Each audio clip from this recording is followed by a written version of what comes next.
This is Robert Demers for Conman here at the New York Comic Con, and I'm here with Tim Seeley, the writer of Hack Slash and many other books. How are you doing today, sir? Good, man. How are you guys? Pretty good. The convention's been treating you well?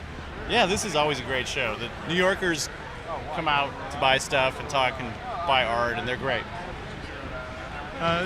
What was it about comic books that made you want to become a writer of them? I don't know. The moment I was always kind of interested in drawing when I was a kid, and when I discovered that comic books were like a whole book full of drawings, I think something clicked in my head that was like combined the perfect things, like Spider-Man and Hulk and drawings. So yeah, I don't know. Like I've been reading comics since I was 5, so it's like 31 years, I guess, at this point. Were there any particular creators that inspired your own work? Oh yeah, absolutely. I mean, I think when you're a kid, you kind of absorb everything. But the big inspirations for me was Jack Kirby, James O'Barr, Art Adams, and then as a kid, I was really into the humor comics and stuff. So I think a lot of the the Mad Magazine sort of stuff and the that kind of thing. And then for writing, I think Alan Moore, when I read Watchmen as like 11 or 12-year-old, it blew my mind. I was probably too young to read it then, but like that stuff left an indelible mark on my brain. What is your thought process when you develop a story for a book? There's not really a process. It tends to be pretty chaotic, but the idea is just sort of, sometimes you get struck out of the blue with like a couple ideas and you write them down in a flurry, and then sometimes you end up waiting to make to get more ideas. And they don't always come at the same time, and sometimes you'll get only so far on one idea and you have to come back to it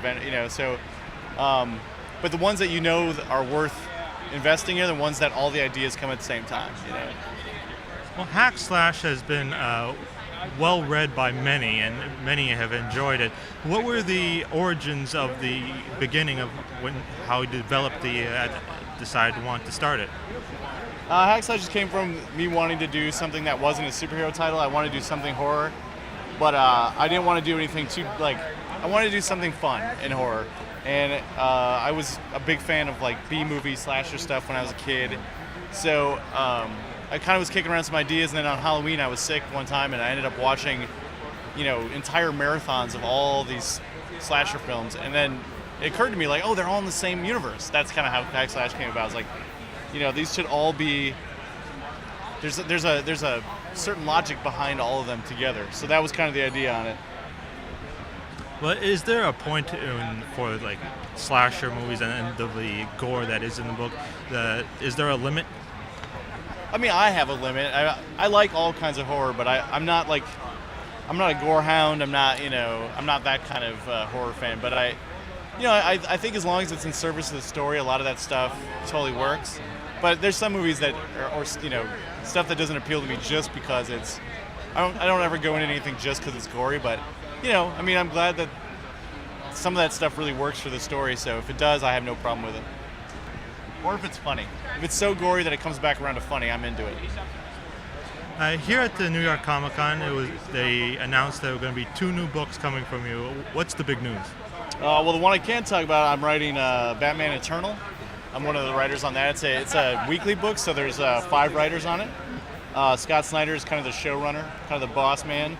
And then it's me, Ray Fox, James Tynion, John Layman, and then we're all kind of just alternating on issues. So it's going to come out every week. It's like a big 52-issue story. So it's pretty cool. It's an honor to get to work on Batman. I was obviously everybody was a fan as a kid. So yeah, I get to play in that sandbox, which I'm pretty excited about.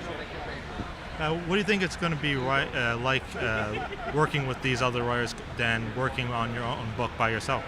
It's nice because I have a book where I do anything I want in Revival, so I don't need to have that in Batman. So I'm totally fine with being flexible and changing things and making sure it works with the other writers and works with DC and Warner Brothers. So yeah, it's no problem for me to do it. It's actually kind of nice so far.